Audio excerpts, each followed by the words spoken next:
নমস্কাৰ, মই কাকলি মোৰ সৰু ইউটিউব পৰিয়ালটোলৈ আপোনালোক সকলোকে আকৌ এবাৰ স্বাগতম জনাইছোঁ। আজি মই আপোনালোকক লৈ আহিছোঁ আমাৰ গাঁৱৰ এক অতি পবিত্ৰ আৰু আধ্যাত্মিক উৎসৱলৈ। আজি মই আপোনালোকক দেখুৱাম আমাৰ গাঁৱৰ ঐতিহ্যমণ্ডিত শ্ৰী শ্ৰী বংশী গোপাল মন্দিৰৰ দৌল উৎসৱ। স্বয়ং ভগৱান আজি ঘৰলৈ আহিব, সেয়েহে এনেকৈ আসন পাতি থৈ দিয়া হৈছে আৰু এনেকৈ গামোচা এখনো এনেকৈ পাৰি থৈ দিয়া হৈছে আৰু ৰাস্তাত এটা সৰুকৈ কলপুলি পোতা হৈছে। চৌদিশে কেৱল ফাকুৰ ৰং, হৰিনামৰ ধ্বনি আৰু ভক্তৰ অপাৰ ভিৰ। আহক আজিৰ এই পবিত্ৰ দিনটোত সুন্দৰ মুহূৰ্ত আমি একেলগে উপভোগ কৰোঁ।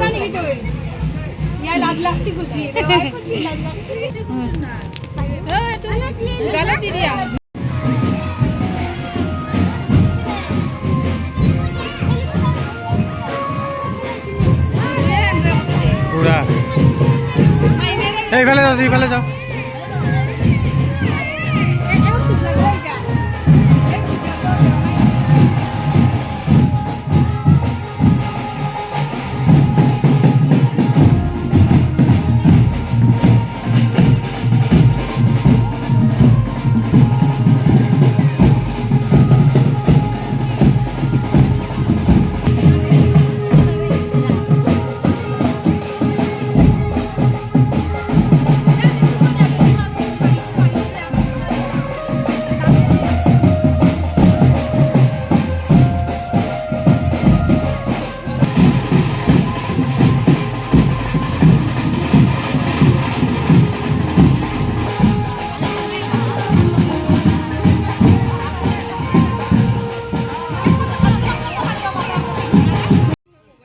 প্ৰতি বছৰৰ দৰে এইবাৰো শ্ৰী শ্ৰী বংশী গোপাল মন্দিৰত দৌল উৎসৱ আয়োজন কৰা হৈছে আৰু এয়া হৈছে আমাৰ গাঁৱৰ পৰিৱেশ আৰু এয়া ভগৱানক আদৰিবলৈ এনেকৈ গামোচা লগতে আসন পাতি থৈ দিয়া হৈছে।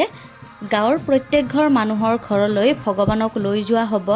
এই মন্দিৰটো আমাৰ গাঁৱৰ সকলোৰে বাবে আস্থা আৰু বিশ্বাসৰ এক ডাঙৰ কেন্দ্ৰবিন্দু।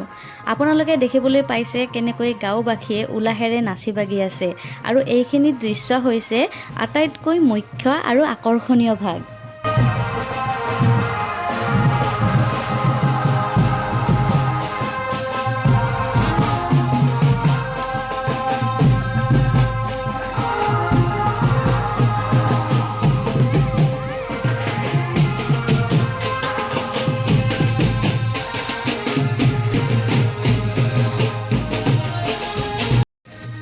আৰু এয়া দেখিছেনে, গাঁৱৰ ডেকা ল'ৰাসকলে অতি ভক্তিভাৱেৰে ভগৱানক কান্ধত তুলি লৈ নাম কীৰ্তনৰ মাজে মাজে এনেদৰে ফুৰোৱা হৈছে। প্ৰতিজন ভক্তই ভগৱানৰ এই যাত্ৰাত অংশগ্ৰহণ কৰিবলৈ আৰু এবাৰ স্পৰ্শ কৰিবলৈ ব্যাকুল হৈ পৰিছে। এয়া কেৱল এক ধৰ্মীয় ৰীতি নীতি নহয়, ই আমাৰ একতা আৰু সংস্কৃতিৰো এক ডাঙৰ প্ৰতীক।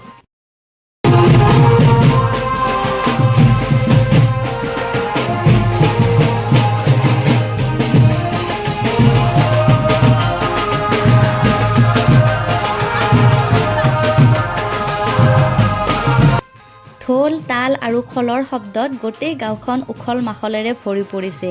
ইজনে সিজনক ফাকু সানিছে, সকলোৱে সুখ শান্তিৰ কামনা কৰিছে।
কৰোঁ ভগৱান শ্ৰীকৃষ্ণৰ আশীৰ্বাদ সকলোৰে ওপৰত বৰ্তি থাকক। আজিলৈ আহিছোঁ, নেক্সট আকৌ এটি নতুন ভিডিঅ'ৰ সৈতে পুনৰ লগ পাম।